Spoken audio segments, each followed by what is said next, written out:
গণবিপ্লবের মুখে সাবেক প্রধানমন্ত্রী শেখ হাসিনা ক্ষমতাচ্যুত হওয়ার পর থেকে বিপাকে পার্শ্ববর্তী দেশ ভারত। আঞ্চলিক শক্তির কেন্দ্র এই দেশটিতে একটি কূটনৈতিক সংকটও সৃষ্টি হয়েছে। পাশাপাশি ভারতের অভ্যন্তরে চলা নানা সহিংসতার ঘটনায় বারবার আলোচনায় আসছে বাংলাদেশ। এরই মধ্যে এবার ভারত ইস্যুতে বাংলাদেশিদের জড়িয়ে ক্ষোভ ঝাড়লেন নরেন্দ্র মোদী। কিন্তু হঠাৎ করে কেন বাংলাদেশিদের ওপর ক্ষেপলেন ভারতের এই প্রধানমন্ত্রী, জানাচ্ছেন সহকর্মী শাহাদাত রিফাত। ছাত্র জনতার আন্দোলনের মুখে সাবেক প্রধানমন্ত্রী শেখ হাসিনা বাধ্য হয়ে দেশ ছেড়ে পালিয়ে যান। আশ্রয় নেন পার্শ্ববর্তী দেশ ভারতে। আওয়ামী লীগ সরকারের দীর্ঘদিনের পরীক্ষিত এই বন্ধু দেশও হাসিনাকে নিরাপদ আশ্রয় দিয়েছেন। এদিকে প্রধান উপদেষ্টা ডক্টর মুহাম্মদ ইউনূসের নেতৃত্বে বাংলাদেশে অন্তর্বর্তীকালীন সরকার গঠনের পর থেকে কিছুটা বিপাকে রয়েছে ভারত। কূটনৈতিক সংকটের পাশাপাশি নিরাপত্তা ইস্যুতেও চিন্তিত মোদী সরকার। এ কারণে সীমান্তে অনুপ্রবেশ ঠেকাতে জোর দিয়েছে দেশটি। এরই মধ্যে বাংলাদেশিদের অবৈধ অনুপ্রবেশ নিয়ে ঝাড়খণ্ড প্রদেশের ক্ষমতাসীন ঝাড়খণ্ড মুক্তি মোর্চা নেতৃত্বাধীন সরকারের বিরুদ্ধে ক্ষোভও জেড়েছেন ভারতের প্রধানমন্ত্রী নরেন্দ্র মোদী।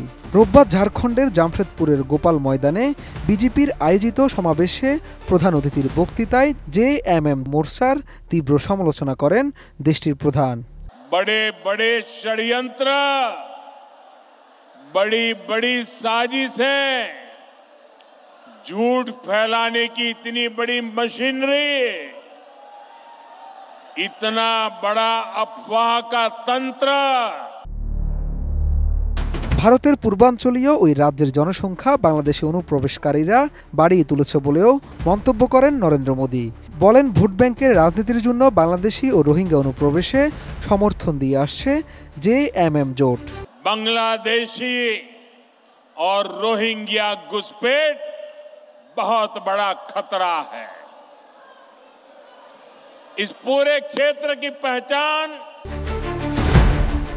অনুপ্রবেশকারীরা ঝাড়খণ্ডের সাঁওতাল পরগনা ও কোলহান অঞ্চলের জন্য উল্লেখযোগ্য হুমকি বলেও দাবি করেছেন ভারতের এই প্রধানমন্ত্রী। তিনি বলেন, রাজ্যের জনসংখ্যায় পরিবর্তন ও উপজাতীয় জনগোষ্ঠী হ্রাস ঘটাচ্ছে এই অনুপ্রবেশকারীরাই।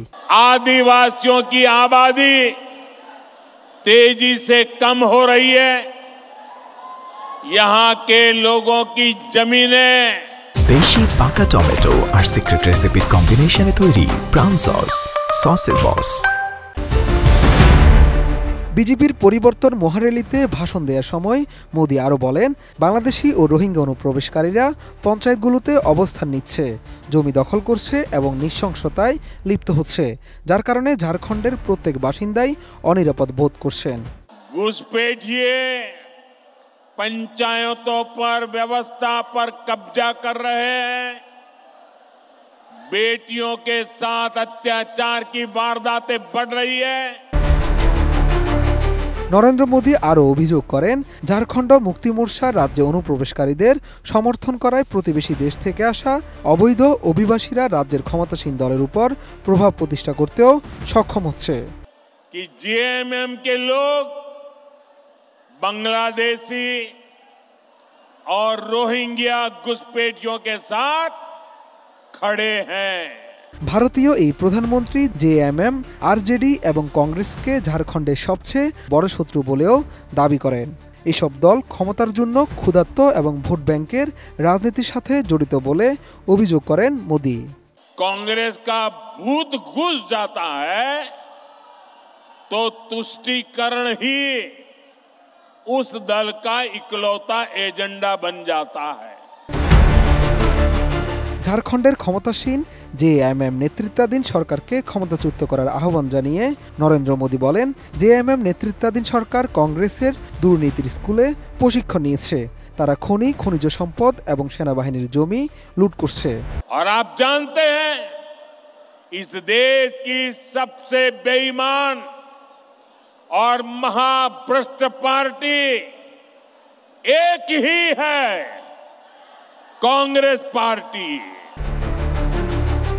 এর আগে ভারতের সাবেক কেন্দ্রীয় মন্ত্রী ও কংগ্রেসের নেতা সালমান খুরশিদ মন্তব্য করেন, বাংলাদেশের মতো অভ্যুত্থান ভারতেও ঘটতে পারে, জানিয়ে দেশটিতে এখনও তুমুল আলোচনা সমালোচনা চলছে।